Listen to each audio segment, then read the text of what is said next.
Ni project ambayo inajihusisha na usafi zaidi takataka za plastiki. Kwa nini plastiki sio taka jengine? Sana sana tumejihusisha kwenye plastiki kutokana na sisi tuko kwenye utalii, na baadhi yetu wengi sana tumekuwa tukiwa hatuna elimu ya uchafuzi wa mazingira, hususan kwenye swala la plastiki, kwa sababu ni kitu ambacho ilikuwa tunakichukulia ni kitu cha kawaida. Unaweza ukanywa maji ukatupa chupa tu popote pale, tukaona ni kitu cha kawaida, lakini baada ya kupata elimu kuhusu athari za plastiki tulijua kuwa ni kitu kibaya sana. Kwa hiyo sisi tunafanya usafi sana sana kwenye sehemu za bichi, kutokana ni mazingira ambayo wageni mara nyingi wanatembelea, na tunapata malalamiko sana kuwa bichi zetu ziko chafu, hususan kwenye swala la plastiki, kwa sababu plastiki zina athari kwa samaki. Samaki hao tunatumia kula sisi na wageni ambao wanakuja hapa Zanzibar. Pia project yetu imejihusisha katika pande mbili, pande ya awareness na utekelezaji. Kwa hiyo tuna project ya kwenda kwenye maskuli kuwaelimisha wanafunzi kuhusu masuala ya mazingira, kwa sababu unapomjenga mtoto akiwa bado mdogo, anapokuwa na ile elimu ya kuwa na usafi wa mazingira, habari za plastiki na vitu vingine, inamwezesha yeye kusaidia kutokomeza plastiki katika sehemu zozote zile hapa kisiwani. Kwa hiyo project hii ni endelevu ambayo tunafanya kila mwezi.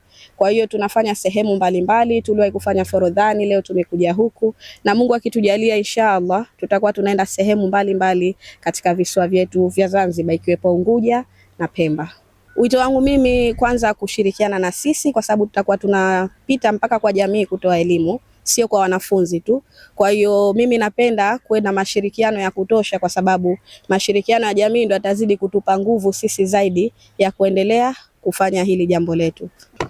Wito wangu sana sana kwenye Wizara ya Elimu ni kuendeleza kudumisha masomo kwa wanafunzi kuhusu masuala ya usafi, kwa sababu skuli ziko nyingi. Tukisema anategemea sisi tu kwa somo la siku moja, itakuwa wale wanafunzi hawana uelewa wa kutosha kuhusu masuala mazingira.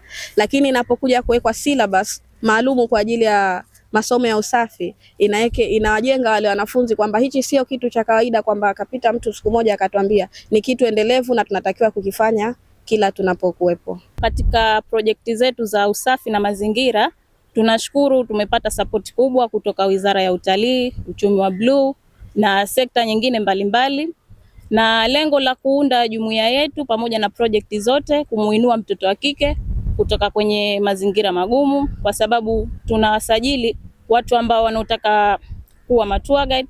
Hata hivyo tuna nafasi nyingine, mtu anaweza asiwe tour guide, hana elimu lakini ana kipaji labda uchoraji piko. Kwa hiyo sisi tunamuunganisha katika jumuiya yetu, tunampatia wateja.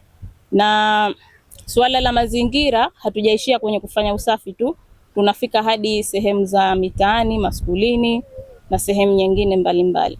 Tumejumuika pamoja kutoka asubuhi mpaka sasa hivi, tunaendelea kufanya usafi katika fukwe hizi zinazotuzunguruka. Lengo ni kwamba kusafisha mazingira yetu na kuhakikisha fukwe zetu zinakuwa safi. Na washauri wanajamii wanaoniangalia hivi sasa hivi, wasio wanatumia mataka yao huko majumbani alafu wanakuja kuleta baharini na wanafanya ndio sehemu ya kutupia mataka. Bahari na tabia moja, bahari haiweki uchafu. Ukipeleka uchafu wako hapo hapo unatemwa, unakuja kubakia kwenye fukwe, unaleta athari. Kuna baadhi ya mataka yanaenda ndani ya bahari, wanakula viumbe vilivyokuwa ndani ya bahari, inapelekea madhara. Leo unajivunia unasema unaenda kuvua samaki, kumbe unaenda kuvua masumu na makemikali tunayopeleka baharini. Hivyo wanajamii wenzangu, nawakataza sana kutupa mataka. Pia na nawashauri kwamba tunafanya usafi, tunafanya usafi tarehe 5 ya mwezi wa 6 kila mwaka, bali tuna raundi kama kwa wiki, kwa mwezi, zio sehemu tofauti tofauti tunafanya usafi. Asanteni sana.